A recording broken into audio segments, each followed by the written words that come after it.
The first shot rang out just as Violet Wilson stepped off the stagecoach into the dusty streets of Willow Creek, Montana Territory, 1876. She ducked instinctively, clutching her carpetbag to her chest as men shouted and horses reared in panic. It wasn't the welcome she had expected in the frontier town that was supposed to be her fresh start. "Get down, miss!" A strong arm pulled her behind a water trough as another shot splintered the wooden post where she'd been standing seconds before. Violet found herself pressed against a broad chest, the scent of leather, pine, and horse filling her nostrils. "Are you hurt?" The deep voice belonged to a tall man with eyes the color of a summer storm. His hat had been knocked sideways in the commotion, revealing sun-streaked brown hair. "I'm fine," Violet managed, though her heart hammered against her ribs. "What's happening?" "Bank robbery." He peered over the trough, a Colt revolver appearing in his hand as if by magic. "Stay down." More shots cracked through the air, followed by the thunder of hoofbeats as several riders tore down the main street. The man beside her fired twice, then cursed as the bandits disappeared in a cloud of dust. "They're gone," he said, holstering his weapon and turning his attention back to her. "Welcome to Willow Creek." His smile revealed a dimple in his right cheek, softening his otherwise weathered face. "Is it always this exciting?" Violet asked, trying to steady her trembling hands as she smoothed her travel-wrinkled skirts. "Only on Tuesdays," he replied with a wink, rising to his feet and offering her his hand. "I'm Kieran Vance, sheriff of this rowdy little town." "Violet Wilson," she said, accepting his assistance. His hand was calloused but gentle, swallowing her smaller one completely. "I'm the new schoolteacher." Something flickered in his eyes' surprise, perhaps, before he released her hand. "We've been expecting you, Miss Wilson, though I'd hoped to make a better first impression of our town." Violet managed a smile despite her still racing heart. "Well, Sheriff Vance, at least I won't be bored." "No, madam. That's one thing I can promise you won't be." He picked up her carpetbag. "Let me escort you to Mrs. Holloway's boarding house. It's not far, and she's been preparing for your arrival all week." As they walked down the dusty street, Violet took in the rough-hewn buildings that made up Willow Creek. A general store, saloon, blacksmith, and various other businesses lined the main thoroughfare. People were already emerging from wherever they'd taken shelter during the shooting, resuming their business as if bank robberies were indeed a regular Tuesday occurrence. "The school is just at the edge of town," Sheriff Vance explained, tipping his hat to various townsfolk as they passed. 28 students, ages 6 to 16. 28?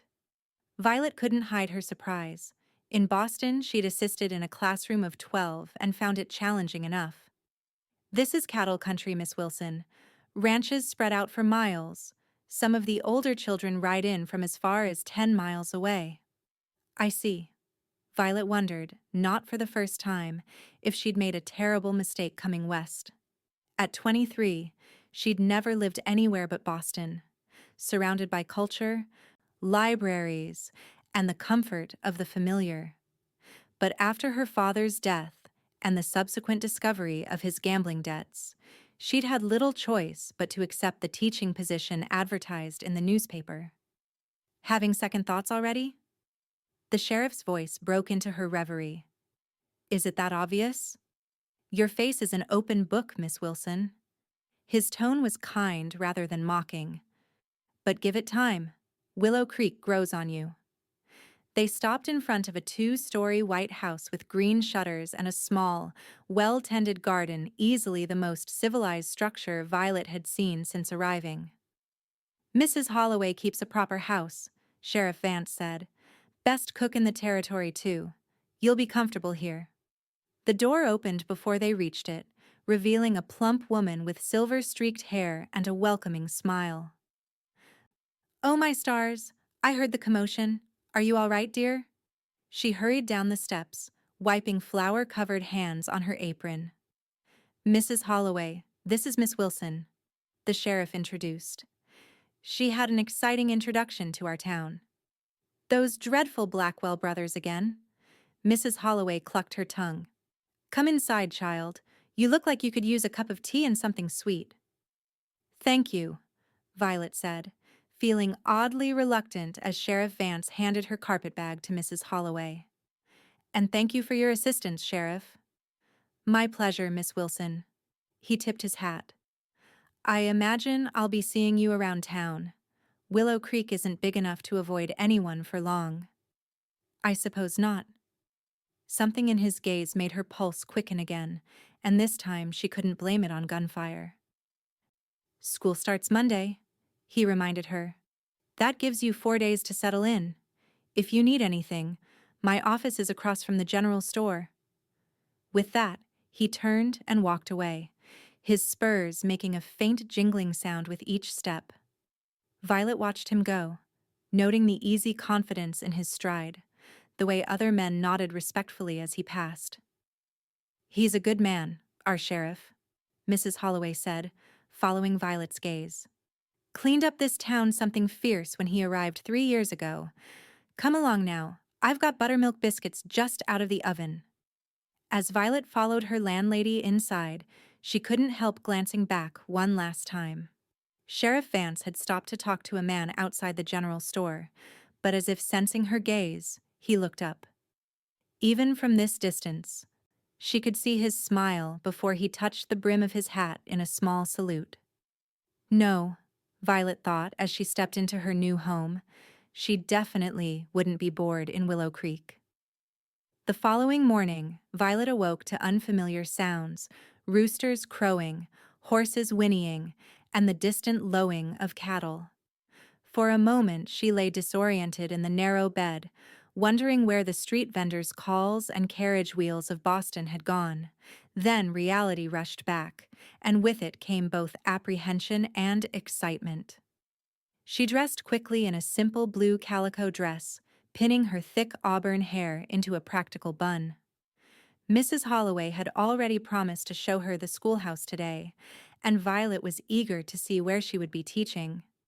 Breakfast was a hearty affair of flapjacks, bacon, and strong coffee far more substantial than the toast and tea she was accustomed to. Mrs. Holloway beamed as Violet cleaned her plate. You'll need your strength out here, the older woman said approvingly. Too many Eastern ladies come west thinking they can live on air and propriety. I've never been accused of being too proper, Violet admitted with a smile. Her father, a professor of literature, had raised her with books rather than social graces after her mother's death. Though I confess I'm a bit overwhelmed by the vastness of everything. That's just natural. The territory has a way of making a person feel small at first. Mrs. Holloway refilled Violet's coffee cup. But you strike me as adaptable, dear. I hope you're right.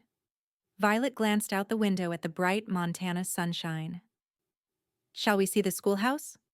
They walked through town, Mrs. Holloway greeting everyone they passed and introducing Violet as our new schoolmarm. The reception was uniformly warm, if curious, with many commenting on how young she looked.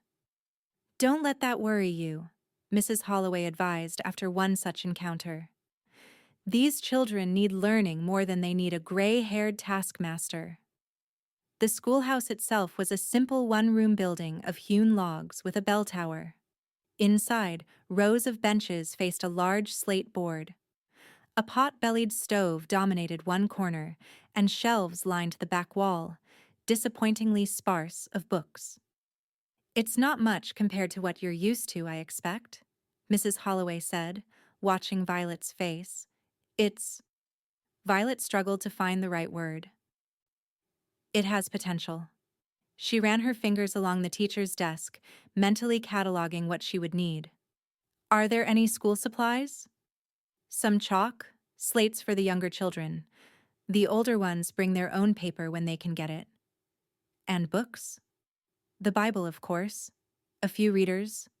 Most families have their own school books passed down, but they're worn and outdated. Violet nodded, determination settling in her chest. Then we'll make do and improve things as we go. After exploring the schoolhouse, Mrs. Holloway took her to meet Mr. Finch at the general store, a wiry man with spectacles and a meticulous ledger. He showed Violet the supplies available for the school, most of which would need to be ordered from back east. Takes about 6 weeks for shipments to arrive, he explained. Longer in winter when the passes get snowed in. I'll make a list, Violet promised, already thinking of the precious books she'd packed in her trunk, which would arrive on the next stagecoach. Not nearly enough for a proper library, but a start. They were leaving the store when Sheriff Vance rode up on a tall chestnut gelding. He dismounted in one fluid motion that spoke of years in the saddle. "Ladies," he greeted them, removing his hat. His hair was damp with sweat, and dust covered his clothes. "How are you finding our little town in the daylight, Miss Wilson?" "Much less dramatic than yesterday," Violet replied, noticing a long scratch on his cheekbone that hadn't been there before. "Are you all right, Sheriff?" He touched his face, seeming surprised. "This? Just a branch. I've been tracking those bank robbers since dawn." "Any luck?" Mrs. Holloway asked. "Lost their trail at the river. They're headed for the Badlands, most likely." He shrugged as if it were of little consequence, but Violet detected frustration in the set of his jaw. "Will you go after them?" she asked. "Not alone. I've sent word to the federal marshal." His eyes met hers. "We were just getting to know each other, Miss Wilson. Be ashamed to cut that short by getting myself shot." Heat crept up Violet's neck at his teasing tone. "I would hope you'd exercise caution regardless of new acquaintances, Sheriff." "Kieran," he corrected with a half-smile.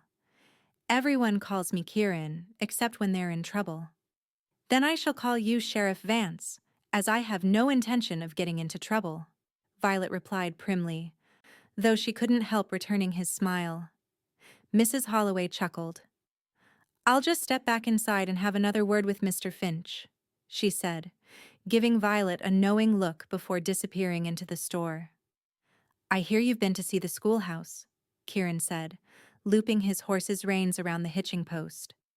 "Yes, it's—" Violet hesitated. "Primitive?" he suggested. "Inadequate? I know it's not what you're used to." "It will serve," she said diplomatically, "though the library leaves much to be desired. Books are heavy to ship and expensive to replace. Most folks here value practical knowledge over book learning." "Knowledge is practical, Sheriff. And books open worlds beyond these mountains." "Can't argue with that." He studied her with an intensity that made her want to fidget. "You know, when the town council voted to hire a teacher from back east, I pictured someone older, more austere," Violet supplied when he trailed off.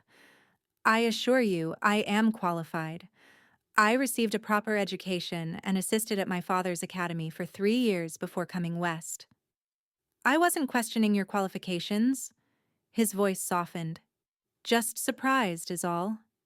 "Pleasant surprised," he added with that dimpled smile that did strange things to her composure. Before Violet could formulate a response, a commotion from down the street drew their attention.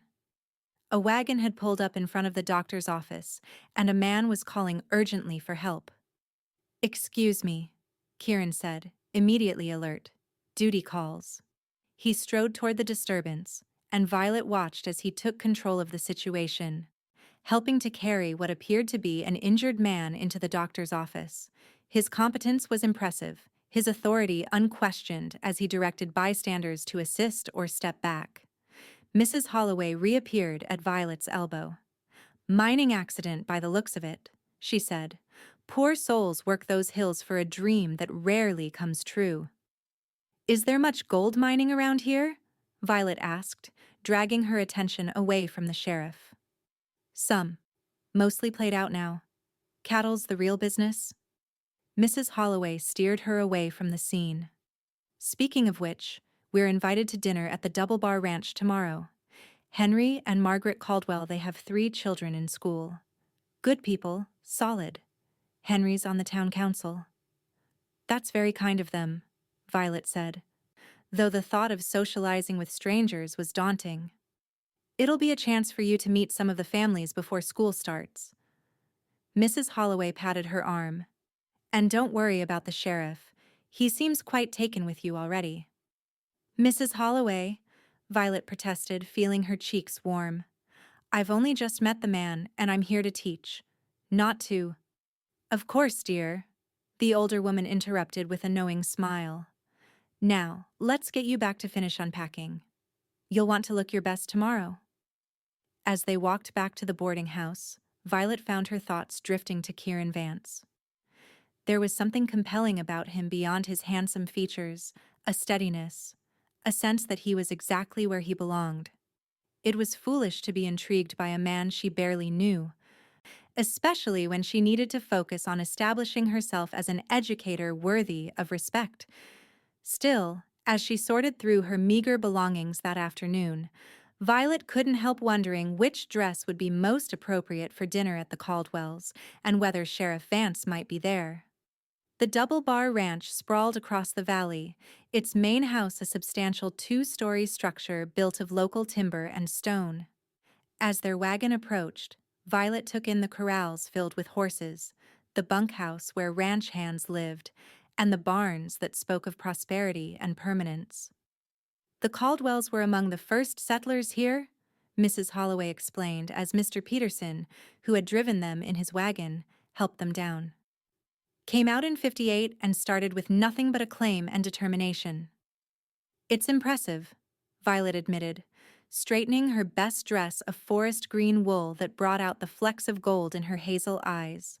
She'd worn her hair in a more becoming style tonight, with soft tendrils framing her face, though she told herself it was merely to make a good impression on her future students' parents. Margaret Caldwell met them at the door, a handsome woman in her 40s, with a ready smile and capable hands. Welcome to the Double Bar. You must be Miss Wilson. I'm so pleased to meet you. Inside, the house was comfortably furnished with a mix of frontier practicality and Eastern refinements, braided rugs on polished floors, a piano in the corner of the parlor, landscape paintings alongside mounted antlers. Violet was introduced to Henry Caldwell, a bear of a man with a booming laugh, and their children, 17-year-old Robert, 14-year-old Susanna, and 10-year-old James. Several other families were already present, all with children who would be attending Violet's school. We're just waiting on a few more before dinner, Margaret explained, leading Violet around the crowded parlor. The Bakers are coming, and Sheriff Vance. Oh? Violet tried to sound merely polite, but Mrs. Holloway's knowing glance suggested she'd failed. Kieran's practically family, Margaret said. He and our Robert go hunting together, and he's teaching James to shoot. As if summoned by his name, the door opened to admit Kieran Vance. He'd exchanged his dusty work clothes for clean, dark trousers and a blue shirt that matched his eyes, though he still wore his gun belt, a reminder that even social occasions didn't suspend his responsibilities. His gaze found Violet immediately, a smile spreading across his face as he made his way to her side. Miss Wilson, he greeted her, taking her offered hand. You look lovely tonight. Thank you, Sheriff. You clean up rather well yourself. He laughed, a rich sound that drew looks from others nearby. High praise from a Boston lady. How are your preparations for school coming along? As well as can be expected, I've been reviewing what materials are available and planning lessons. Violet hesitated, then added, I was wondering if you might know anyone with books they'd be willing to lend to the school. Even novels would be helpful for the older students to practice reading. As it happens, I have quite a collection, he said, surprising her. Nothing fancy, mind you, mostly adventure stories and history. But you're welcome to borrow whatever you like. You're a reader, Sheriff Vance? Violet couldn't keep the disbelief from her voice. Don't sound so shocked, Miss Wilson. Even cowboys can appreciate literature. His eyes crinkled at the corners. Though I admit, I never had much formal schooling. Most of what I know came from books read by candlelight between cattle drives. Before Violet could respond, they were called to dinner. The long table in the dining room groaned under the weight of roast beef, potatoes, cornbread, and various vegetables from the Caldwell garden. Violet found herself seated between Mrs. Baker, a shy woman with twin daughters, and Kieran. Conversation flowed easily, with most questions directed at Violet. Where was she from? What had brought her west? Did she have family? She answered politely but briefly, uncomfortable being the center of attention. "What about you, Sheriff?" Robert Caldwell asked during a lull. "Miss Wilson's told us her story. Fair's fair." "Not much to tell that you all don't already know," Kieran replied, cutting into his beef. "Texas born and raised, rode with trail herds from the time I could sit a horse, drifted north after the war, and somehow ended up with this badge." "You're being modest," Henry Caldwell boomed from the head of the table. "Kieran's the reason Willow Creek isn't still a lawless hellhole overrun by cattle rustlers and outlaws." "Language, Henry," Margaret chided, glancing at the younger children. "It's true," Mrs. Baker said softly. "After my Thomas was killed, we might have lost the ranch if the sheriff hadn't caught the men responsible and made sure the courts gave us justice." Violet glanced at Kieran, who looked uncomfortable with the praise. "Just doing my job, madam." "Well, we're all grateful," Margaret said firmly. "Now, who's ready for apple pie?" Later, as the adults lingered over coffee in the parlor while the children played outside, Violet found herself by the window, watching the sunset paint the mountains gold and crimson. "Beautiful, isn't it?" Kieran's voice came from beside her. "Never gets old." "It's unlike anything I've ever seen," Violet admitted. "In Boston, buildings block most of the horizon. Here, it feels like you can see forever. One of the things I love about this country, the openness of it." He paused. "It takes some getting used to, though." "Yes," Violet agreed, thinking of her first night at Mrs. Holloway's, when the absolute silence and darkness had kept her awake for hours. "Everything here is an adjustment. Are you regretting your decision to come?" His question was gentle, without judgment. Violet considered it honestly. "No. It's challenging and frightening in many ways, but also invigorating. In Boston, my path was so prescribed. Here, I feel I might make a real difference." "You will," he said with such certainty that she turned to look at him. The setting sun lit his profile, turning his usual ruggedness almost poetic. "These children need someone like you, someone who sees beyond the territory to what it could become." "That's a lovely thing to say." "I'm not usually known for pretty words, Miss Wilson, but you inspire them somehow." Their eyes met, and Violet felt a peculiar tightness in her chest, as if her corset had suddenly been laced too firmly. The moment stretched between them, charged with something she wasn't ready to name. Then James Caldwell burst into the parlor, breaking the spell. "Sheriff, come see what I can do with that lasso you gave me." Kieran smiled at the boy's enthusiasm. "Duty calls," he said to Violet. "Save me a dance at the social next Friday?" "Social?" "Town tradition before school starts. Gives everyone a chance to celebrate the last days of summer freedom." His eyes twinkled. "Don't tell me Boston ladies don't dance." "We dance," Violet replied with more confidence than she felt. The genteel waltzes of Boston ballrooms were likely quite different from frontier dances. "Though I make no promises about my skill. I'll take my chances." With a wink, he followed James outside, leaving Violet to wonder what she'd gotten herself into and why the prospect of dancing with Kieran Vance made her pulse quicken more than yesterday's gunfire had. The days leading up to the start of school passed in a blur of preparation. Violet scrubbed the schoolhouse from floor to rafters, arranged the few books available, and meticulously planned lessons for multiple age groups. Several families stopped by to introduce themselves and their children, often bringing small gifts: a jar of preserves, fresh eggs, a handmade quilt for her chair. Through it all, she saw Kieran only in passing a wave as he rode past on patrol, a brief greeting when they encountered each other at the general store. Each time, his smile made her stomach flutter in a most unprofessional way, and each time she reminded herself sternly that she was here to teach, not to entertain romantic notions about the local sheriff. The social, held in the town hall on Friday evening, tested that resolve severely. The building had been transformed with lanterns and wildflowers, and what seemed like everyone in a 20-mile radius had turned out for the occasion. A small band played lively tunes while couples twirled around the floor. Violet stood with Mrs. Holloway, feeling conspicuous in her blue silk dress, the one fine gown she'd brought from Boston, now slightly altered to better suit frontier tastes. Several young men had already asked her to dance, but she'd declined, claiming fatigue from her preparations. The truth was, she was saving her first dance for someone else, someone who had yet to arrive. "He'll be here," Mrs. Holloway said, following Violet's gaze to the door for the dozenth time.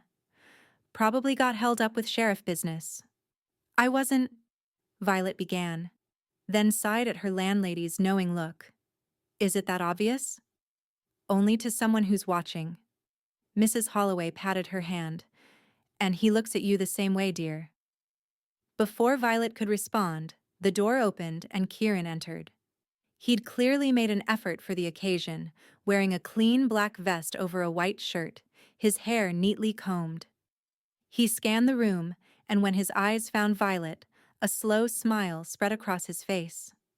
He made his way through the crowd, stopping to exchange words with various townsfolk but always continuing in her direction.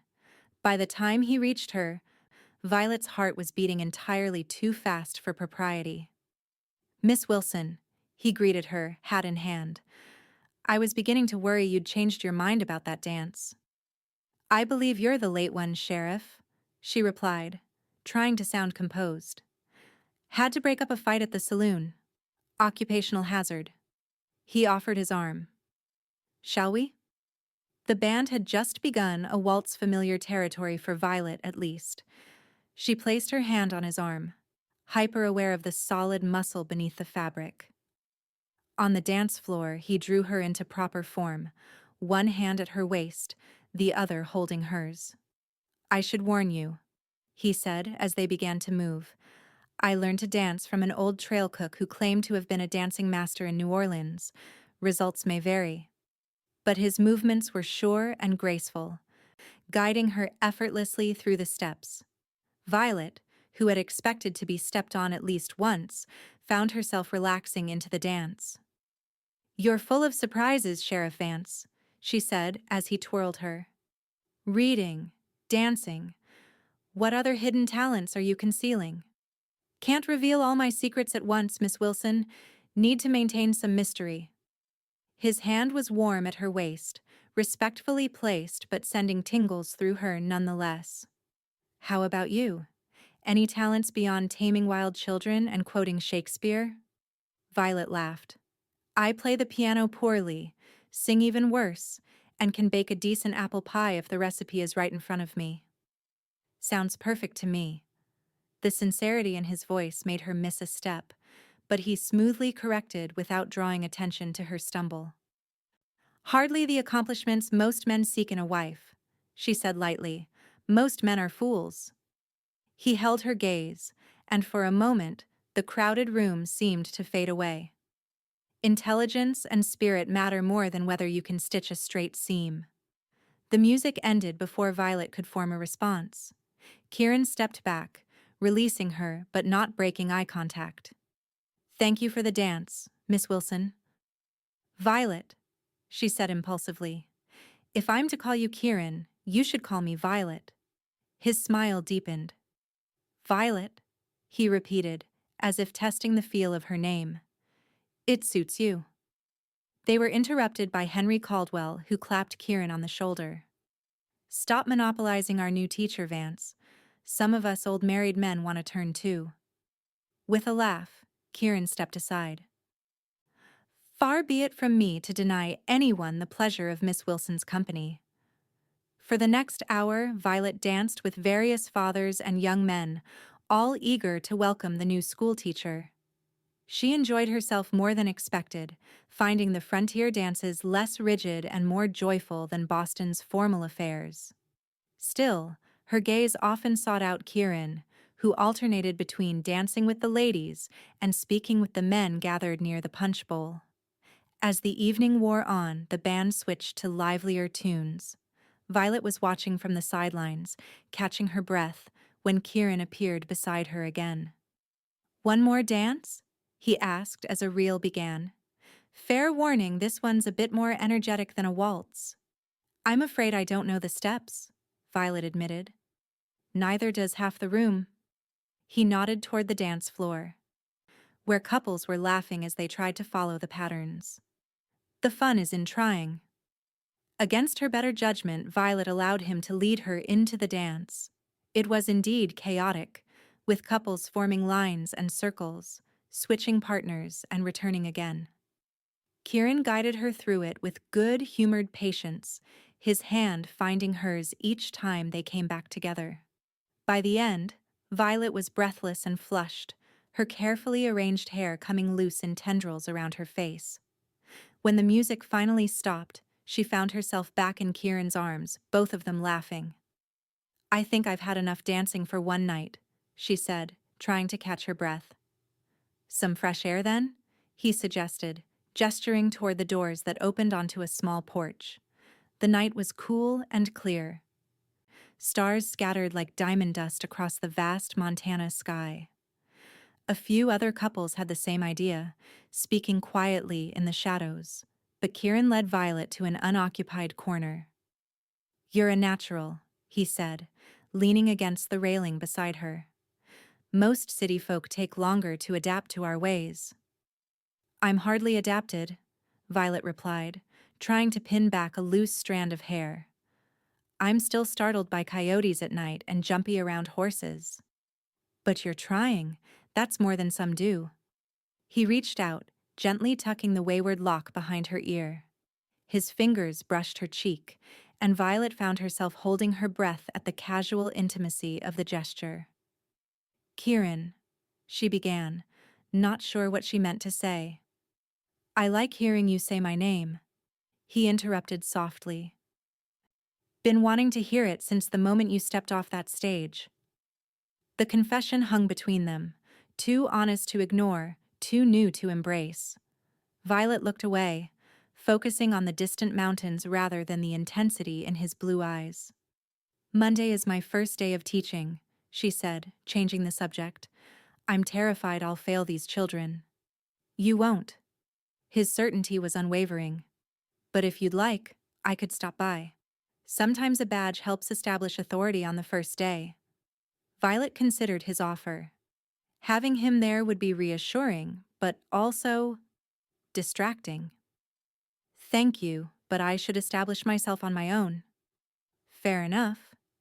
He straightened, stepping back slightly. "But the offer stands, for anything you need." Mrs. Holloway appeared in the doorway, searching the porch until she spotted them. "There you are, dear. I'm ready to head home if you are." "Coming," Violet called, then turned back to Kieran. "Thank you for the dances, Sheriff." "My pleasure, Miss Wilson." He tipped his hat, formality returning now that others could observe them. "Good luck on Monday, though you won't need it." As Violet walked with Mrs. Holloway toward Mr. Peterson's waiting wagon, she felt Kieran's gaze following her. It was foolish to feel such a connection to a man she barely knew, especially when their lives and backgrounds were so different. Yet she couldn't deny the pull between them, stronger than mere attraction. "Had a nice evening?" Mrs. Holloway asked as they settled into the wagon. "Yes," Violet said, watching the town hall recede as they started home. "But now I need to focus on being Willow Creek's teacher, not its newest curiosity." "The two aren't mutually exclusive, you know," the older woman observed. "A person can be more than one thing." Violet nodded absently, her mind already turning to Monday's lessons. Yet as they rode through the quiet streets, She found herself wondering what Kieran Vance might be thinking as he watched her leave, and why it mattered so much to her. Monday morning dawned bright and clear, a perfect late summer day for the start of school. Violet arrived early, placing a reader on each desk and writing a welcome message on the slate board.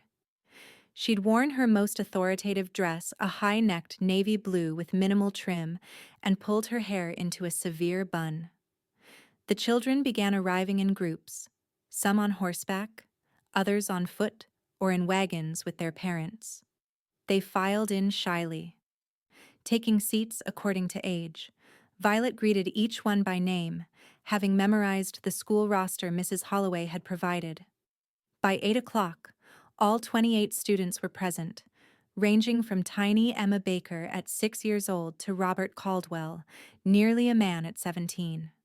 Violet rang the bell to officially start the school day, her nervousness fading as she focused on the task at hand. "Good morning," she began, standing tall at the front of the room. "I'm Miss Wilson, and I'm honored to be your teacher this year. We have much to learn together. But first, I'd like to learn about you." The day passed in a blur of assessments and introductions. Violet discovered that most of the children could read at a basic level, though their knowledge of history, science, and mathematics varied widely. She organized them into reading groups, assigned seats based on age and ability, and began establishing routines that would structure their school year. By afternoon, her voice was hoarse from speaking, and her feet ached from standing, but the day had gone remarkably well.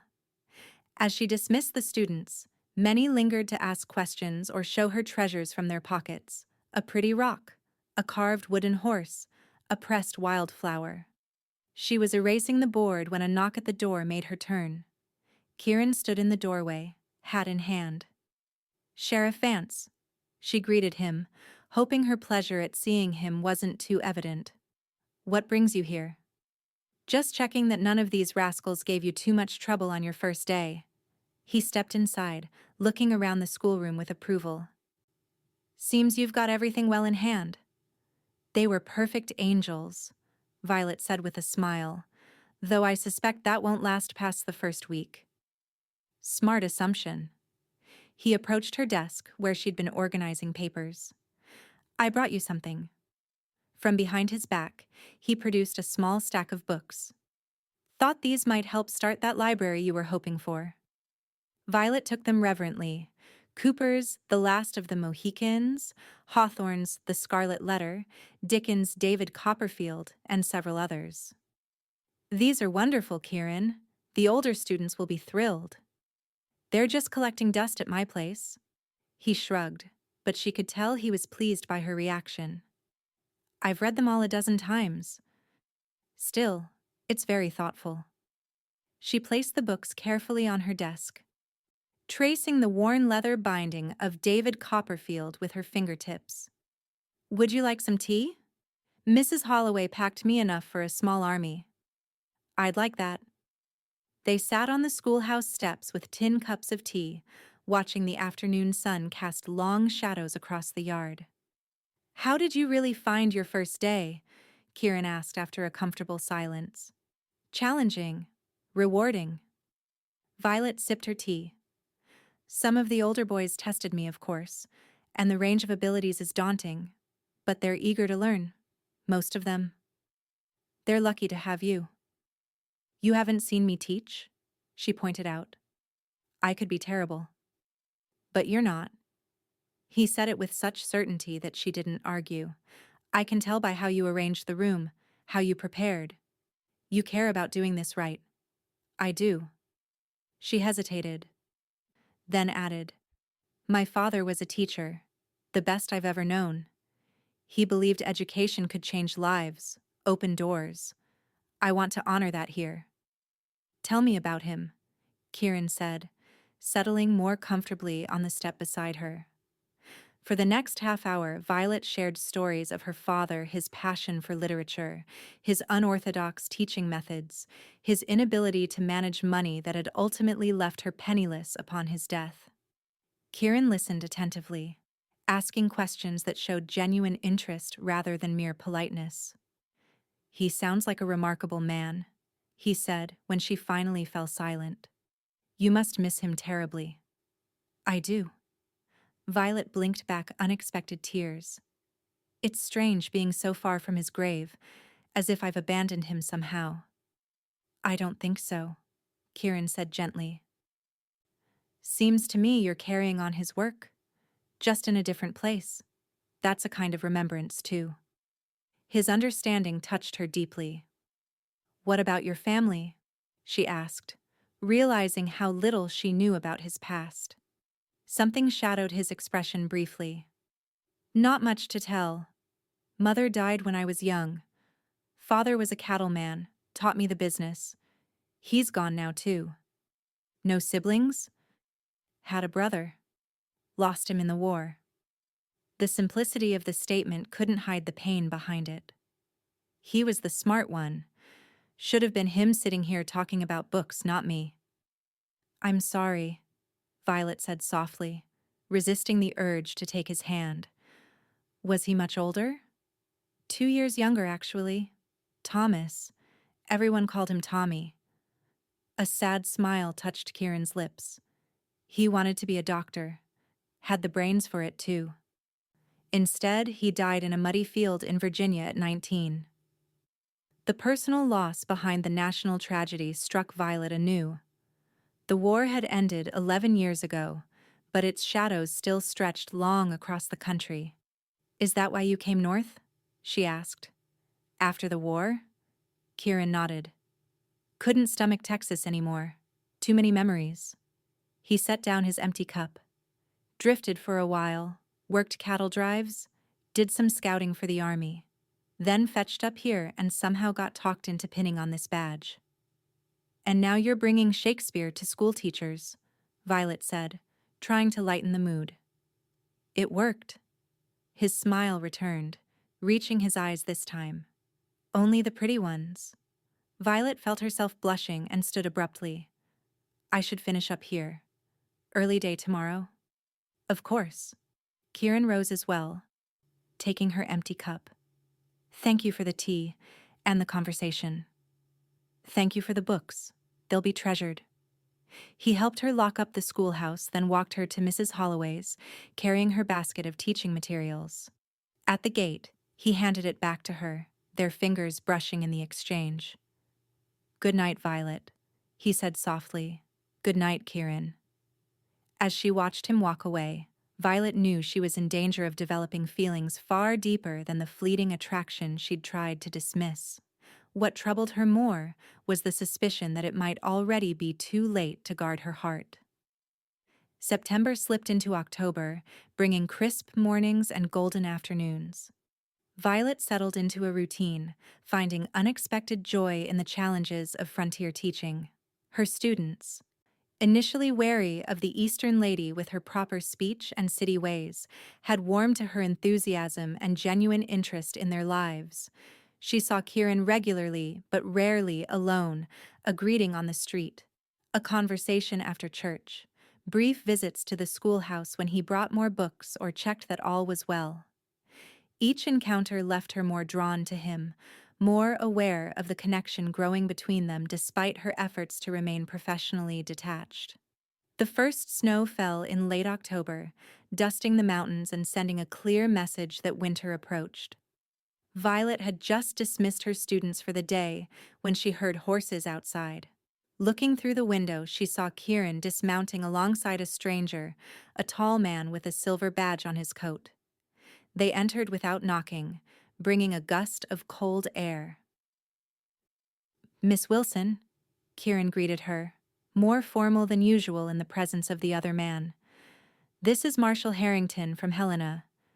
James, this is our schoolteacher, Miss Violet Wilson."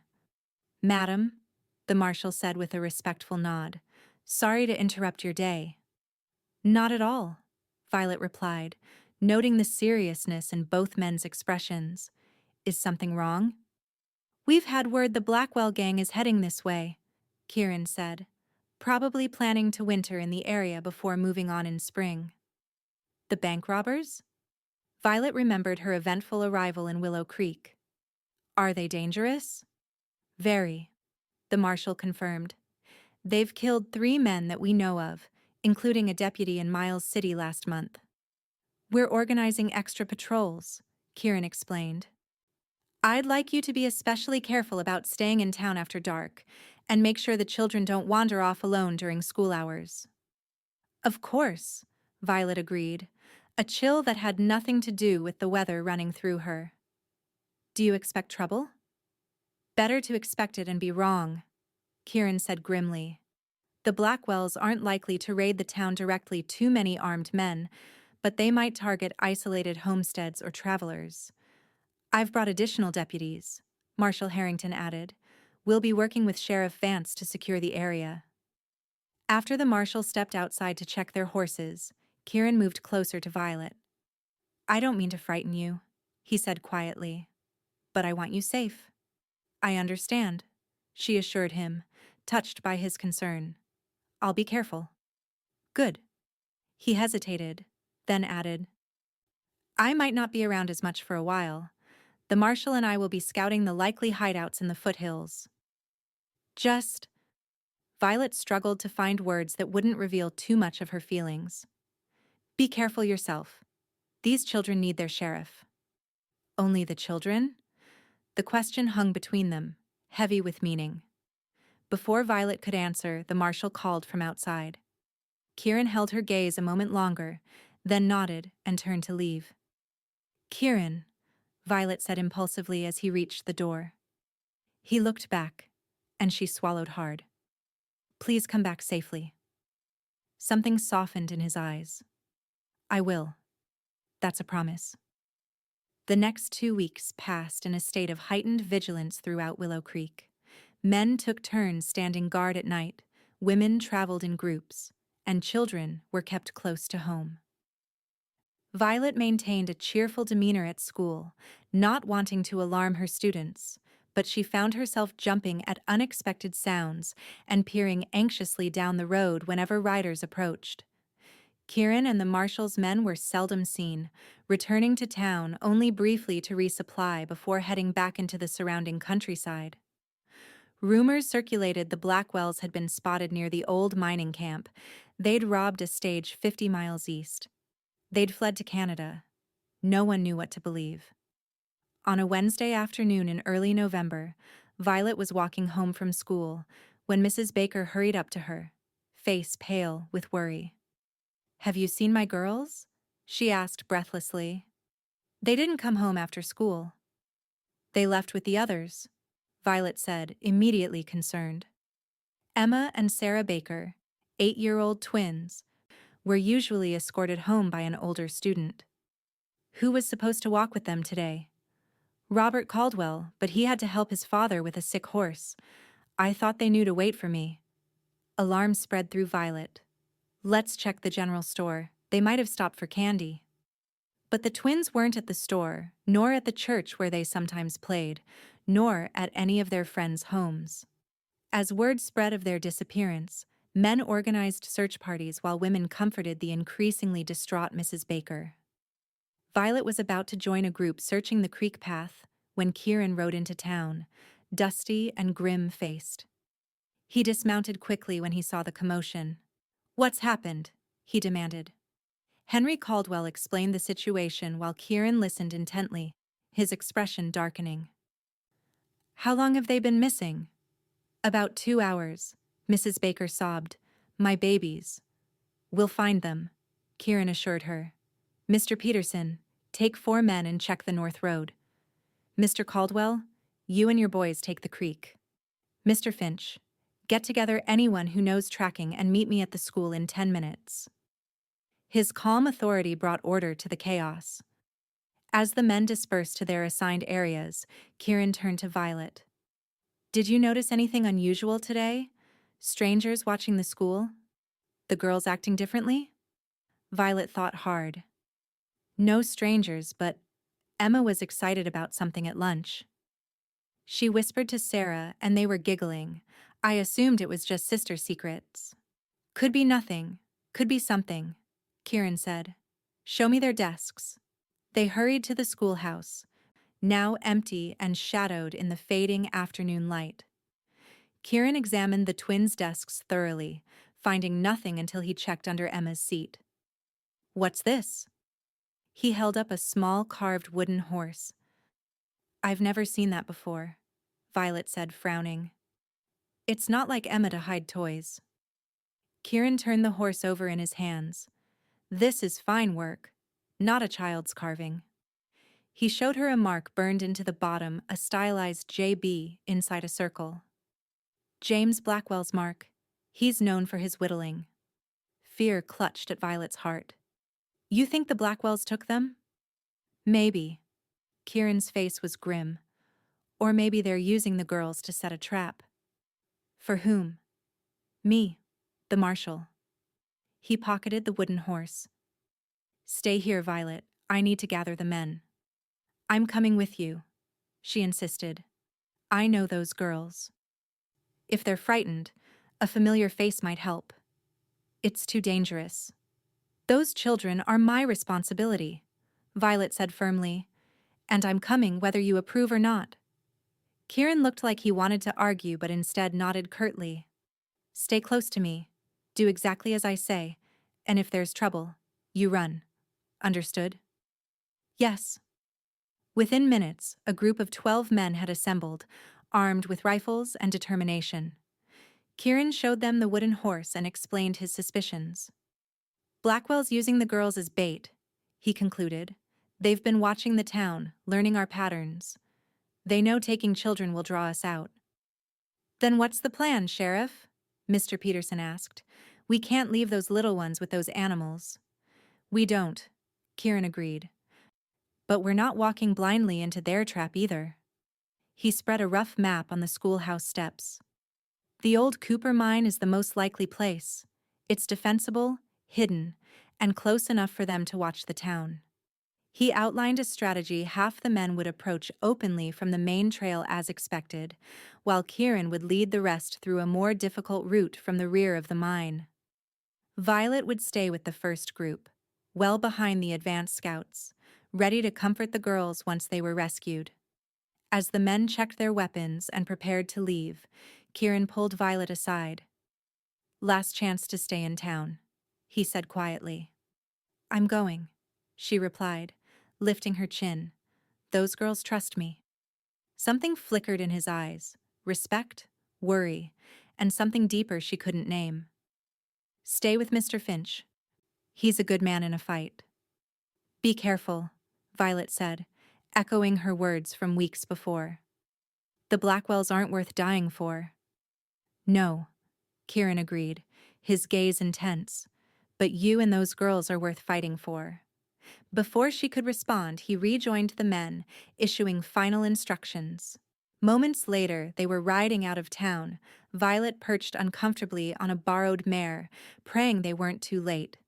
The Cooper mine lay 4 miles from town, nestled in a narrow canyon where decades earlier, hopeful men had chased veins of silver into the mountain. Now abandoned, its weathered structures stood like ghosts against the darkening sky. Violet waited with Mr. Finch and 3 others behind a ridge while scouts moved ahead to confirm their suspicions. "Movement at the main shaft," a man reported, returning from his reconnaissance. "Lamplight inside. Horses hidden in the old corral behind the assay office." "Any sign of the girls?" Mr. Finch asked. "Couldn't see inside, but there's smoke from the chimney. They've made themselves comfortable." Darkness had fallen completely by the time the signal came: 3 short whistles that meant Kieran and his group were in position. Mr. Finch led his men forward cautiously, rifles ready, while Violet remained behind a large boulder, heart pounding so loudly she was certain it would give away their position. What happened next unfolded with terrifying speed. Shouts erupted from the mine entrance, followed by gunfire, a chaotic exchange that echoed off the canyon walls. Violet crouched lower, fingers pressed against her lips to keep from crying out. More shots. A man's scream of pain. Then a voice bellowing, "We've got your sheriff, lawmen! Throw down your guns or he dies!" Violet's blood turned to ice. Through a gap between rocks, she could see figures illuminated by the mine's lamplight. Kieran on his knees, blood streaming from a wound on his temple, a bearded man holding a gun to his head. Of the girls, there was no sign. "You've got 10 seconds," the man, presumably James Blackwell, shouted. "Then I paint the ground with his brains." "Don't do it," Kieran called to his men. "The girls are inside. Get them." A savage blow silenced him, and Violet had to bite her hand to stifle her cry of protest. 5 seconds. Mr. Finch stood slowly, rifle held high. "Hold your fire, Blackwell. Let's talk." While the standoff continued, Violet's mind raced. The girls were inside, apparently unharmed. Kieran was injured, but alive. Most of the Blackwell gang seemed to be focused on the front of the mine, unaware of the men Kieran had positioned behind them. Making a split-second decision, Violet slipped away from her boulder and circled wide around the confrontation. If she could reach the back entrance Kieran had mentioned in their planning, she might be able to get to the twins while everyone was distracted. The darkness both helped and hindered her progress. No one noticed her moving through the shadows, but twice she nearly fell on the uneven ground. Finally, she reached the rear of the mining complex and found what she sought: a small vertical shaft with a ladder leading down, once used for ventilation. Gathering her courage, Violet began to descend. The ladder was old and creaked ominously, but held her weight. At the bottom, she found herself in a narrow tunnel. A faint glow ahead guided her forward until she emerged into a larger chamber where mining equipment had been stored. Voices carried from the main cavern, men arguing, a woman's sharp laughter that raised the hair on Violet's neck, and then, blessed relief, the sound of children whimpering. She crept closer, peering around a stack of crates. The twins sat huddled together on a bedroll, hands bound but otherwise appearing unharmed. A woman with a shotgun stood guard nearby, her attention focused on the argument at the mine entrance. Violet considered her options. She had no weapon, no way to overpower an armed woman, but perhaps distraction would serve where force couldn't. Taking a deep breath, she retreated slightly, then deliberately knocked over a small pile of metal tools. The clatter echoed loudly in the cavern. "What the hell?" The woman turned toward the noise, shotgun raised. "Who's there?" "Help!" Violet called, disguising her voice to sound like a frightened man. "They're coming in the back way." The ruse worked better than she'd hoped. The woman cursed and hurried toward the sound, shouting to her companions about a rear attack. The moment she disappeared into the storage chamber, Violet darted to the girls. "Miss Wilson!" Emma gasped. "Shh," Violet whispered, quickly untying their bonds. "We need to be very quiet. Can you do that?" Both girls nodded, eyes wide with fear and hope. "Follow me, stay low, and don't make a sound," Violet instructed, leading them toward the rear tunnel. They had almost reached it when a shot rang out behind them. "Stop right there!" The woman had returned, shotgun aimed at Violet's back. "Turn around slow, or I'll shoot you where you stand." Keeping the girls behind her, Violet turned. The woman was perhaps 30, with hard eyes and a scar across one cheek. Well, the schoolmarm playing hero. "Aren't you something?" "Please," Violet said, struggling to keep her voice steady. "They're just children. Let them go." "Not likely. They're our insurance." The woman gestured with the shotgun. "All of you, back where I can see you." A commotion from the mine entrance distracted the woman momentarily, more shouting, another exchange of gunfire. In that split second, Violet made her decision. "Run!" she hissed to the girls, pushing them toward the tunnel. "Go!" The twins bolted as Violet threw herself at the woman. They collided hard, the shotgun discharging harmlessly into the ceiling as they fell. Violet had no fighting experience beyond separating quarreling schoolboys, but desperation lent her strength as they grappled for the weapon. "Bitch!" the woman snarled, landing a blow to Violet's ribs that drove the air from her lungs. The shotgun slipped from their grasp, skittering across the stone floor. Gasping for breath, Violet scrambled away, looking frantically for a weapon. Her hand closed around a heavy lantern just as the woman lunged for her. She swung with all her might, connecting with the woman's temple. The impact sent a shock up Violet's arm, but her attacker crumpled to the ground, unconscious. Trembling with reaction, Violet staggered to her feet. The sounds of fighting had intensified at the mine entrance. She needed to find the girls, make sure they'd escaped. She had just reached the tunnel when a familiar voice called her name. Violet! Kieran appeared in the main chamber, blood still streaming down his face but very much alive. Behind him came Mr. Finch and several others, rifles trained on 3 men now lying face down on the ground, the captured Blackwell gang. The girls! Violet gasped. They ran toward the back. They're safe, Kieran assured her, crossing the chamber in long strides. My men found them coming up the ladder. Are you hurt? No, The adrenaline that had sustained her suddenly ebbed, leaving Violet lightheaded. She swayed on her feet. Kieran caught her before she could fall, strong arms enfolding her. I've got you, he murmured, and she believed him completely. The ride back to Willow Creek passed in a blur for Violet. She shared a horse with Kieran, too exhausted to manage her own mount. The twins rode with Mr. Peterson, already recovering their spirits enough to pepper everyone with questions about their adventure. That was the bravest, most foolish thing I've ever seen, Kieran said quietly as they rode. His chest was warm against her back, his arms secure around her as he held the reins. You could have been killed. So could you, Violet replied, leaning into his strength. I couldn't just wait and do nothing. No, I suppose you couldn't. There was resignation in his voice, but also pride. It's who you are. Town erupted in celebration when they returned with the girls. Mrs. Baker sobbed with relief as she clutched her daughters, and cheers went up when the Blackwell gang was marched to the jail under heavy guard. Dr. Wells insisted on examining everyone for injuries, cleaning the nasty gash on Kieran's head and wrapping Violet's bruised ribs despite her protests that she was fine. It was well past midnight when Kieran walked Violet back to Mrs. Holloway's. The town had finally quieted, though lights still burned in many windows as people processed the excitement. You should rest, Violet said, noting the lines of fatigue in Kieran's face as they stood on the porch. That head wound needs time to heal. I've had worse, he dismissed, though he winced when he smiled. I wanted to make sure you were really all right. I am. Tired, sore, but all right. In truth, Violet felt changed by the night's events, as if she'd discovered parts of herself she hadn't known existed. I was so afraid, Kieran, when I saw that man holding a gun to your head.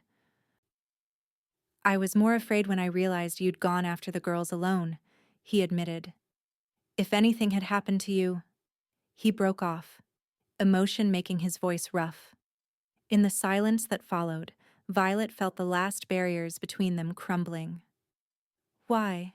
She asked softly. Why would my safety matter so much to you? Kieran's gaze held hers, all pretense gone. Because you matter to me, Violet. More than I ever expected. More than I know how to handle, if I'm honest. I'm not sure what to do with that, Violet confessed, her heart racing again, but for entirely different reasons than earlier. I came here to teach, not to fall for a rough cowboy-turned-lawman? He smiled slightly, though uncertainty shadowed his eyes. I know I'm not what someone like you would look for in Boston. Boston seems very far away now, Violet said, surprised to realize it was true. And I'm not the same person who stepped off that stagecoach 2 months ago. No, Kieran agreed, reaching out to brush a strand of hair from her face. You're even more remarkable than I thought then. His touch lingered, and Violet found herself leaning into it, her body making decisions her mind was still debating. Kieran. The door opened suddenly, revealing Mrs. Holloway in her nightgown and wrapper. Oh, I thought I heard voices. Are you two still sorting things out? Mrs. Holloway, Violet began, embarrassed, but Kieran just chuckled. We are, he confirmed, but it can wait until morning. Miss Wilson needs her rest. Indeed she does, the landlady agreed, though some conversations are worth staying up for. With that cryptic remark, she retreated inside, leaving the door ajar. She's not subtle, Violet said, feeling a blush warm her cheeks. Few people are out here, Kieran replied. Life's too uncertain to waste time dancing around feelings. The truth of that had been driven home forcefully tonight. Then I should tell you, Violet said, gathering her courage, that I care for you too, more than is probably wise. Joy lit his eyes, making him look younger despite the bandage on his temple. Wisdom's overrated. So I'm learning. Violet smiled, feeling strangely light despite the night's ordeal. Good night, Kieran. Good night, Violet. He hesitated, then leaned in slowly, giving her time to retreat if she wished. When she didn't, he pressed a gentle kiss to her forehead. Dream sweet. As she watched him walk away, shoulders straight despite his exhaustion, Violet knew she had crossed a threshold. Whatever came next, and she had no illusions that it would be simple, there would be no going back to the cautious distance she'd tried to maintain. The days following the Blackwell gang's capture brought a stream of visitors to the schoolhouse. Parents came to thank Violet for her bravery. Children brought small gifts of pine cones or carefully drawn pictures, and even Marshal Harrington stopped by to officially commend her actions before he left to escort the prisoners to Helena for trial. School continued, of course, though the twins were given a few days at home to recover from their ordeal. Violet found teaching helped normalize things, giving structure to days that might otherwise have been consumed by thoughts of a certain blue-eyed sheriff. Kieran, meanwhile, had his hands full with the aftermath of the capture paperwork, testimonies, and reassuring the townsfolk that the danger had passed. They saw each other only in passing until Saturday afternoon, when he appeared at Mrs. Holloway's front door. Sheriff Vance. Mrs. Holloway greeted him with a knowing smile. Violet's in the garden reading. Shall I tell her you're here? If you don't mind, madam, I'd like to surprise her. He held up a small package. And I brought these for you maple candies from Mr. Finch's store, to thank you for all your pie. Well, aren't you thoughtful? Mrs. Holloway said, clearly charmed as she accepted the gift. Go on through. Mind the gate. It sticks. Kieran made his way around the house to the small garden and back, where wildflowers still bloomed despite November's chill. Violet sat on a bench under a gnarled apple tree, so absorbed in her book that she didn't notice him until his shadow fell across the page. Oh. She looked up, surprise giving way to pleasure. Kieran, I didn't hear you. Didn't mean to startle you. He gestured to the book. Something good? Thoreau. Walden. She closed it, making room for him on the bench. How's your head? Healing. The bandage was gone, revealing a neat line of stitches at his hairline. Doc says I have a hard skull. How are your ribs? Better. Still sore when I laugh. She studied him, noting the shadows under his eyes. You look tired. Been busy. He settled beside her, close enough that their shoulders almost touched. But the marshal's satisfied with our reports, and things are getting back to normal. As normal as they get in Willow Creek, Violet said with a smile. I've had parents bringing me everything from fresh eggs to hand-knitted scarves all week. Mrs. Baker made me 3 pies. You're a hero, Kieran said simply. People want to show their appreciation. I just did what anyone would do. No. His voice was firm. Most people would have stayed safely behind that boulder, Violet. What you did was extraordinary. She looked down, uncomfortable with the praise. I was terrified the whole time. That's what makes it brave. He reached over, covering her hand with his. Being afraid and acting anyway. The warmth of his touch spread up her arm, and Violet found herself turning her hand to lace her fingers with his. It felt right in a way she couldn't explain, as if their hands had been shaped to fit together. "I have something to ask you," Kieran said after a moment. "The harvest dance is next Saturday. Would you do me the honor of attending with me?" "As your escort?" Violet clarified, heart beating faster. "As my lady," he confirmed, eyes intent on hers. "Officially." The implications were clear. In a small town like Willow Creek, being seen together at a social event was a public declaration of courtship intentions.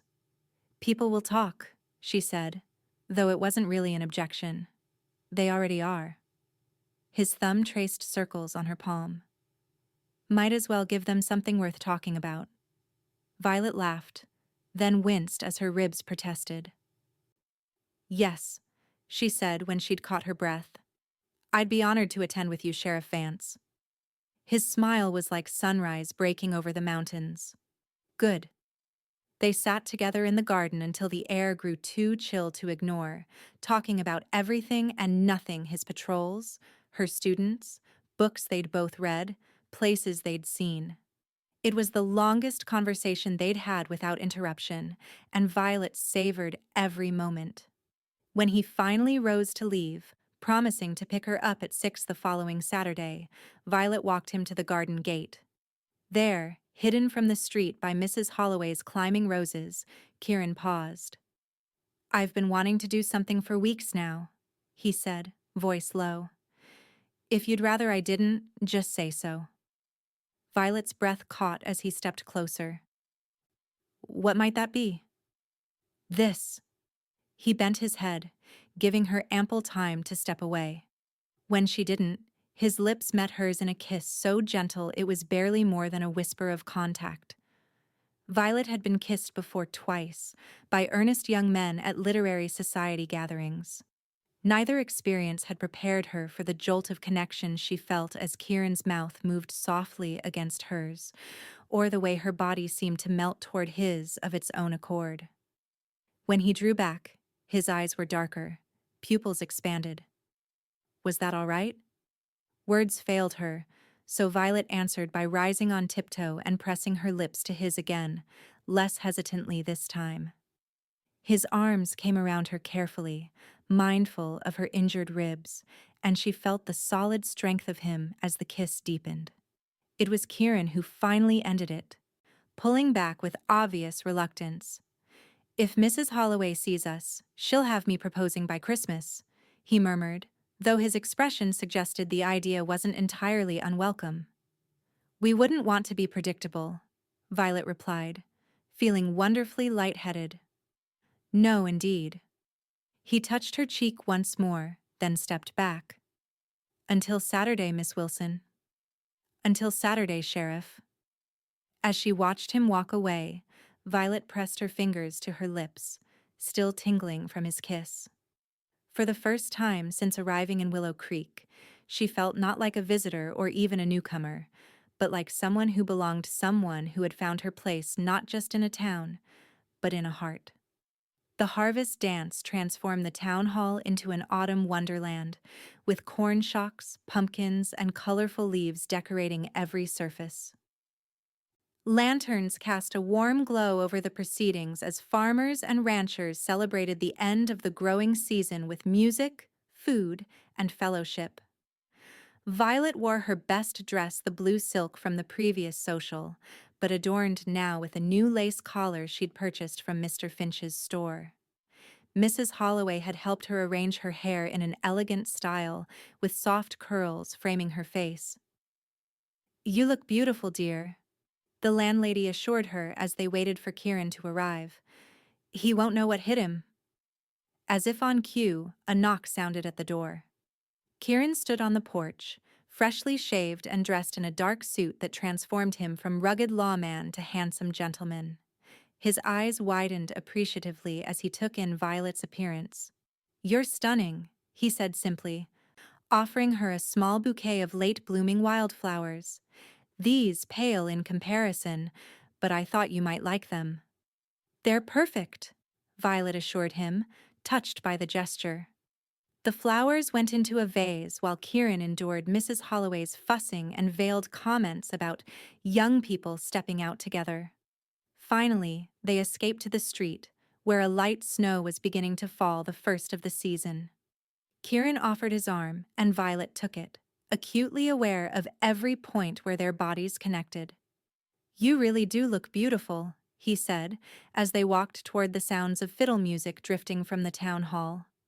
"Though I'd think that if you were wearing sackcloth." "And you're very handsome," Violet replied, feeling bold. "The suit suits you." "Feels strange," he admitted. "Like playing dress-up. But worth it to see your smile." That smile widened as they entered the dance, where heads turned and conversations paused momentarily at their arrival. Violet had expected to feel self-conscious, but with Kieran beside her, confidence came naturally.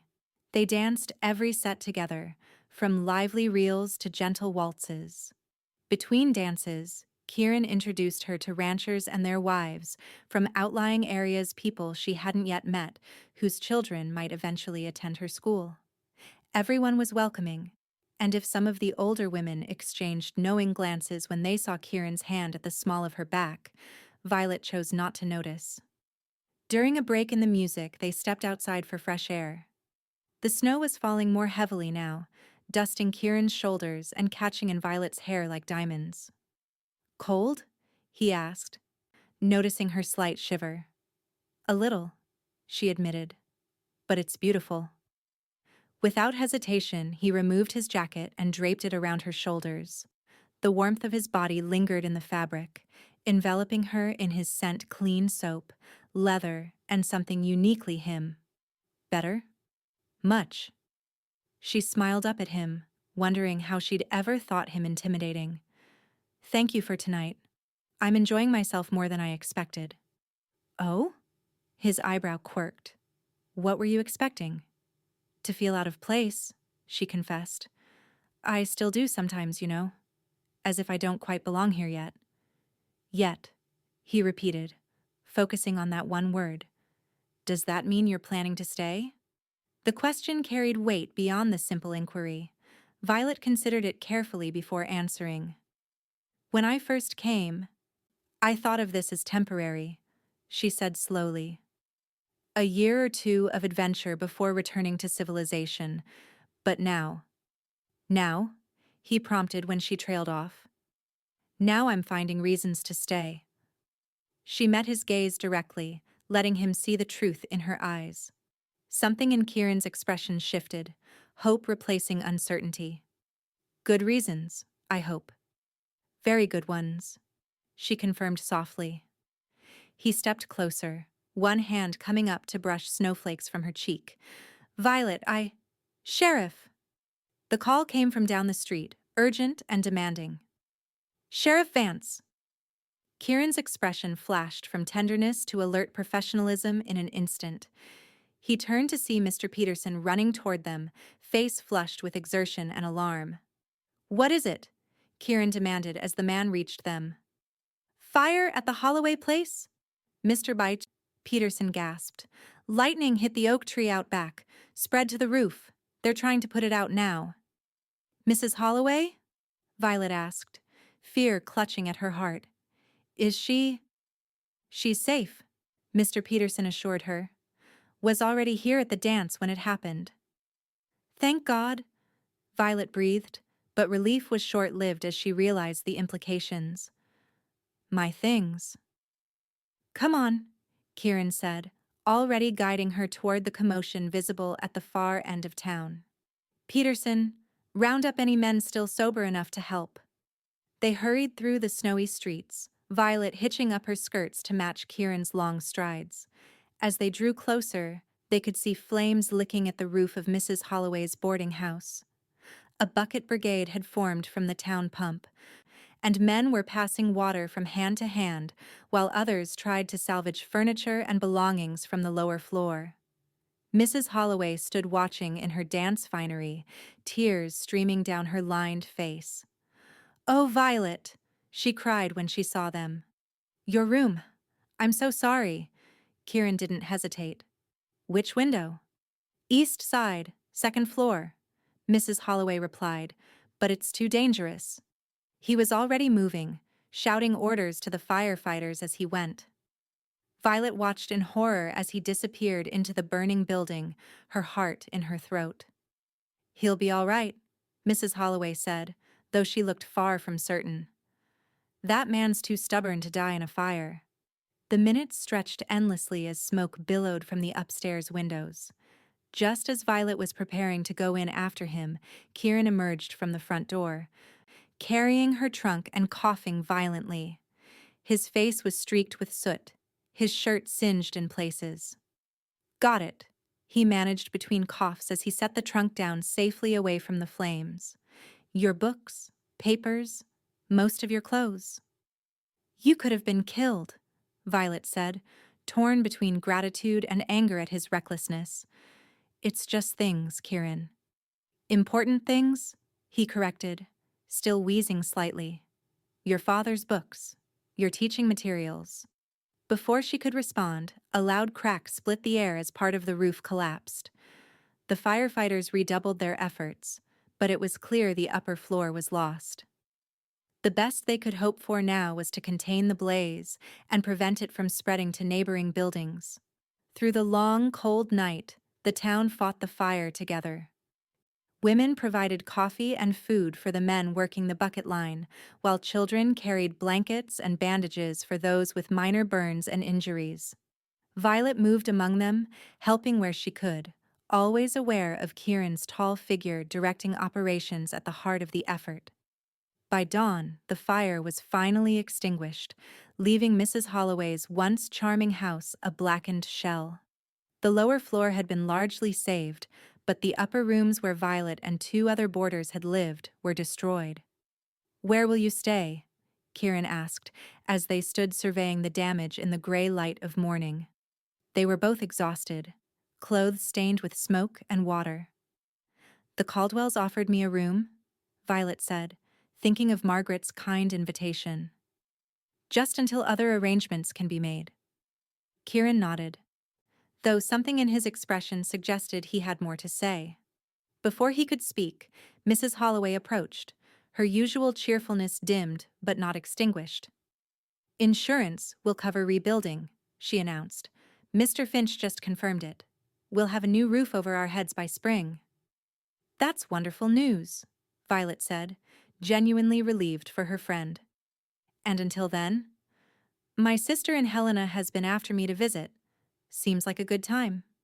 Mrs. Holloway patted Violet's arm. Don't you worry about me, dear. I'm tougher than I look. As word spread that the immediate crisis was over, people began drifting home to change clothes and catch a few hours of sleep before church services. Kieran insisted on escorting Violet to the Caldwell Ranch, loading her salvaged trunk into a borrowed wagon. They rode in comfortable silence, both too tired for conversation. When they arrived, Margaret Caldwell welcomed Violet warmly despite the early hour, showing her to a small but cozy guest room. We'll fetch the rest of your things later, she said, tactfully withdrawing to give Violet and Kieran a moment alone. Thank you, Violet said once they were private, for saving my books, for organizing the firefighters, for everything. Just doing my job, Kieran replied, echoing his earlier deflection of praise, though his eyes told a different story. Get some rest. I'll see you at church if you're feeling up to it. I will be. Despite her exhaustion, Violet knew she needed the comfort of community today more than sleep. He nodded, turning to leave, then paused at the door. Violet, about what we were discussing before the fire. Yes? I meant to say. He rubbed a hand over his face, leaving a fresh smudge of soot. Well, I meant to say quite a lot, actually, but maybe it should wait until we're both more clear-headed. Maybe it should, Violet agreed, though part of her wanted to hear whatever had been on his mind in that snowy moment outside the dance. Go home, Sheriff. You've earned your rest. Yes, madam. He smiled tiredly, tipping an invisible hat. Sweet dreams. Despite her intention to attend church, Violet slept straight through the services and well into the afternoon. She awoke disoriented, momentarily forgetting where she was until Margaret Caldwell's gentle knock reminded her. "Feeling better, dear?" the older woman asked, bringing in a tray with soup and bread. "You needed that sleep by the look of you." "Much better. Thank you." Violet sat up, suddenly ravenous. "I'm sorry to impose on your hospitality." "Nonsense. We're delighted to have you." Margaret sat on the edge of the bed while Violet ate. "The whole town's talking about Sheriff Vance charging into that burning building for your trunk." Violet paused, spoon halfway to her mouth. "I'm sure he would have done the same for anyone." "Perhaps." Margaret's smile was knowing. "But he didn't look at Mrs. Holloway's china cabinet the way he looks at you." Heat that had nothing to do with soup warmed Violet's cheeks. "Mrs. Caldwell." "Margaret, please." The older woman patted Violet's hand. "And don't be embarrassed. It's good to see Kieran taking an interest in something besides his job. That man works too hard." "He takes his responsibilities seriously," Violet said, unable to keep the admiration from her voice. "Yes, he does. Always has." Margaret stood, smoothing her skirts. "Which is why it means something when he makes time for you, dear. Think about that." After Margaret left, Violet finished her meal slowly, her mind turning over the events of the past 24 hours. The dance, the almost confession in the snow, the fire, Kieran's reckless bravery. It all seemed to be building towards something inevitable, something both thrilling and terrifying. By Monday, life had returned to a semblance of normalcy. School resumed, with the twins regaling their classmates with increasingly elaborate versions of their kidnapping and rescue. Violet settled into her temporary room at the Caldwells, touched by their welcoming kindness. She saw Kieran at a distance several times, checking the rebuilt hitching post outside the general store, talking to ranchers in front of the bank, riding out of town on some errand or another. Each time, he tipped his hat when he saw her, but made no effort to approach. The distance confused her after the closeness they had shared at the dance, leaving Violet wondering if she'd misread his intentions. On Wednesday afternoon, as she was dismissing her students, Robert Caldwell handed her a folded note. "Sheriff asked me to give you this," he said with the self-conscious air of a young man trying to appear nonchalant about adult matters. "Thank you, Robert," Violet replied, waiting until he'd left before opening it. The message was brief, written in a strong, clear hand. "Violet, ride with me Saturday, weather permitting. I'd like to show you something special. I'll understand if you decline, but I hope you won't." Violet read it 3 times, a smile growing with each reading. So he hadn't been avoiding her, just busy, as she should have realized. She penned a quick reply and asked Mr. Caldwell to deliver it when he went to town the next day. Saturday dawned clear and cold, with fresh snow blanketing the landscape in pristine white. Violet dressed warmly in her sturdiest skirt and boots, wrapping a thick wool shawl around her shoulders. Her riding skills were rudimentary at best, but she trusted Kieran wouldn't take her anywhere too challenging. He arrived at the Caldwell Ranch exactly at the appointed time, leading an extra horse, a gentle-looking bay mare with a white blaze. "Morning," he greeted her, eyes crinkling with pleasure at the sight of her. "Ready for an adventure?" "As ready as I'll ever be," Violet replied, eyeing the mare with trepidation.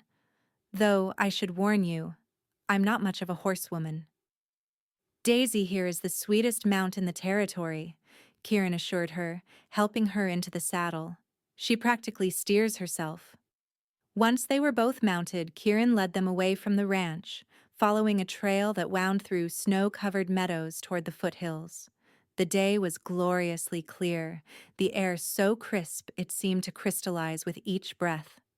"Where are we going?" Violet asked, after they'd ridden in companionable silence for some time. "Patience, Miss Wilson," Kieran teased. "It's a surprise." They rode for nearly an hour, gradually climbing higher into the hills.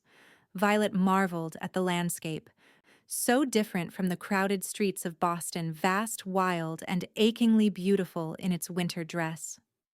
Finally, they crested a ridge, and Kieran reined in his horse. "Here we are." Violet gasped at the view spread before them. From this elevation, they could see for miles across the valley where Willow Creek nestled, all the way to distant mountains gleaming silver in the sunlight. The beauty was almost painful in its perfection. "It's incredible," she breathed, understanding now why he'd wanted to share it with her. "First time I saw this view, I knew I was home," Kieran said quietly. "Hadn't felt that way since before the war." They dismounted, and Kieran spread a blanket over a fallen log, creating a place for them to sit. From his saddlebags, he produced a thermos of hot coffee and some of Mrs. Caldwell's cinnamon rolls, still warm. "You planned this well?" Violet observed, accepting the coffee gratefully. "Wanted it to be special?" He settled beside her, close enough that their shoulders touched. "We keep getting interrupted whenever I try to say what's on my mind." "And what is on your mind, Sheriff Vance?" Violet asked, heart quickening at his serious tone. Kieran took a deep breath, his gaze fixed on the distant mountains. "I've been alone a long time, Violet. After Tommy died. After the war. I didn't see much point in getting close to people. Easier to just do my job. Keep moving when the memories got too heavy." He paused, and Violet remained silent, sensing he needed to tell this story his own way.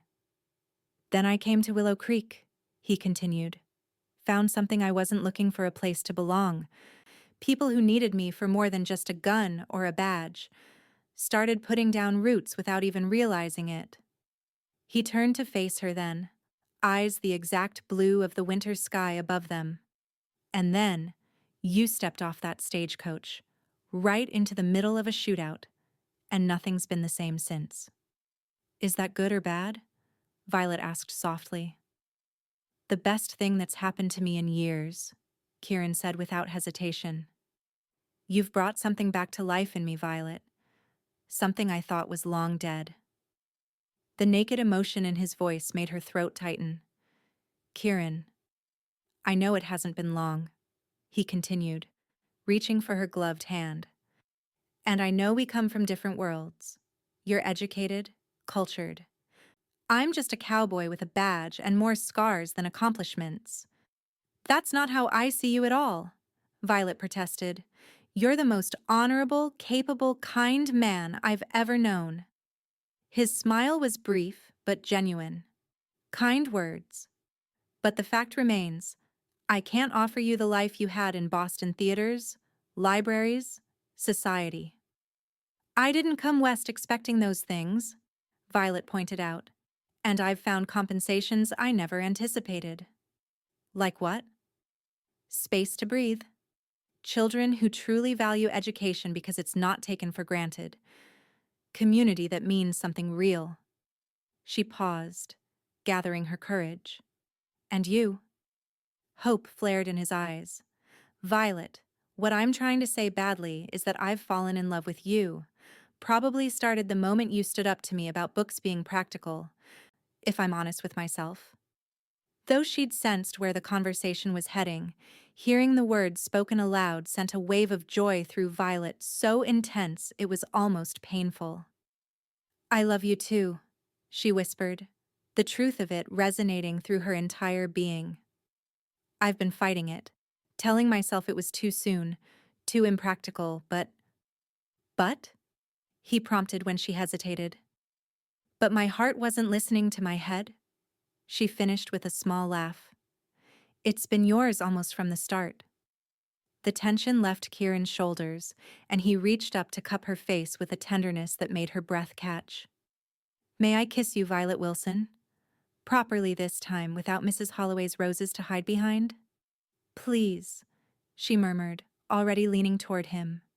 Their lips met in a kiss that began gently but quickly deepened as Kieran gathered her closer.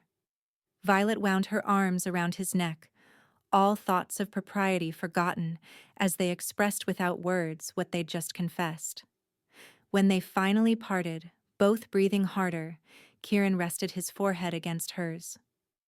I had a whole speech prepared, he admitted, about courting you properly, taking our time. And now? Violet asked, reluctant to move out of the circle of his arms. Now I'm wondering how soon is too soon to ask you to marry me. His voice held equal parts humor and genuine question. Violet pulled back slightly to see his face. Are you asking? Not yet. He brushed a strand of hair from her face. When I do, I want to do it right. Ring, down on one knee, the whole thing. You deserve that. I don't need grand gestures, Violet assured him, though she was touched by his consideration. Just you. Well, you have me. He kissed her again, brief but heartfelt. For as long as you want me. That might be a very long time, Sheriff Vance.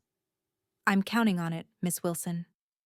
They stayed on the ridge until the winter sun began its early descent, talking about everything and nothing hopes, fears, memories, dreams. Kieran spoke more about his brother, sharing stories that made Violet laugh and others that brought tears to her eyes. She told him about her father's last days, a burden she'd carried alone until now. As they rode back toward the Caldwell Ranch, Violet felt lighter than she had in months, perhaps years. The future still held challenges. She had no illusions about the difficulties of frontier life, but facing them with Kieran beside her seemed not just possible, but right. Word of their courtship spread quickly through Willow Creek, generating far less gossip than Violet had feared. Most townsfolk had already suspected the direction of their relationship, and the general response was approval rather than scandal. About time, Henry Caldwell declared, when Kieran formally asked permission to court Violet while she was staying under his roof. Been watching you two circle each other for months. Margaret was equally pleased, though she took Violet aside later to make sure the arrangement was truly what she wanted. Love is wonderful, she said gently, but marriage is for life out here. There's no running back to Boston if it gets hard. I don't want to run anywhere, Violet assured her. My place is here now. The weeks leading up to Christmas were the happiest Violet could remember. School continued, with her students making remarkable progress now that she better understood their needs and capabilities.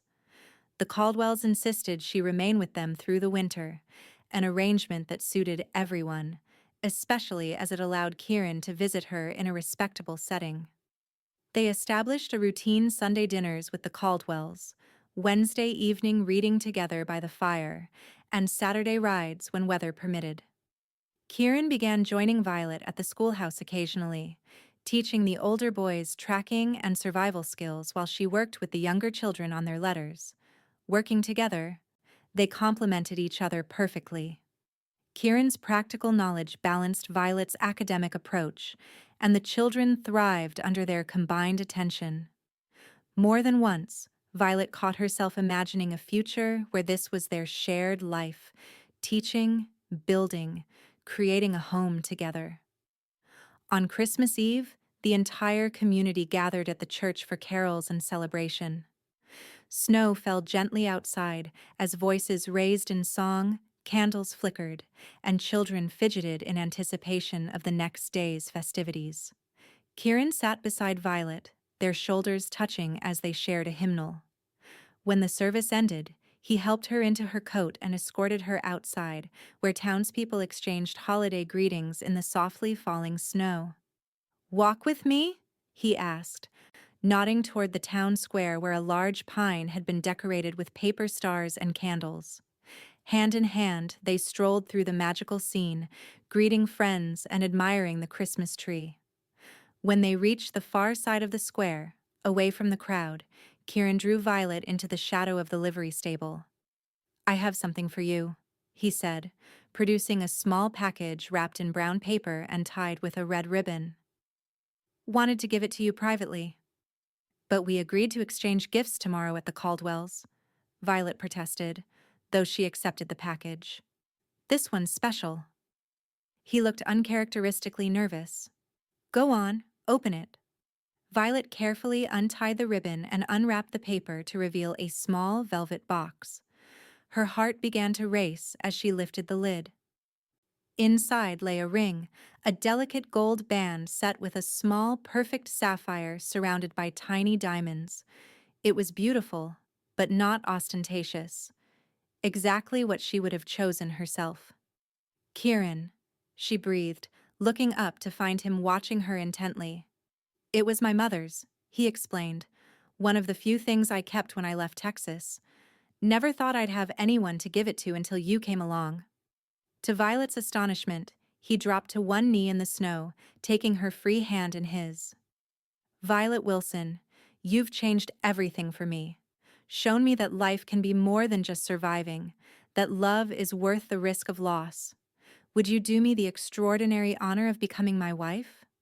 Joy rose in Violet's chest, so intense she could barely speak.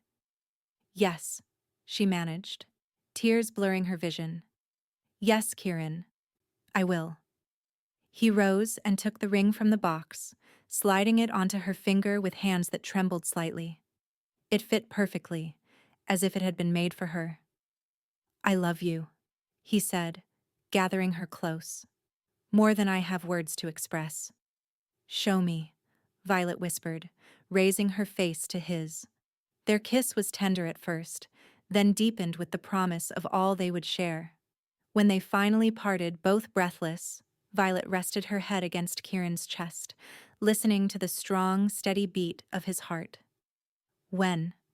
He asked softly, his arms secure around her. When will you marry me?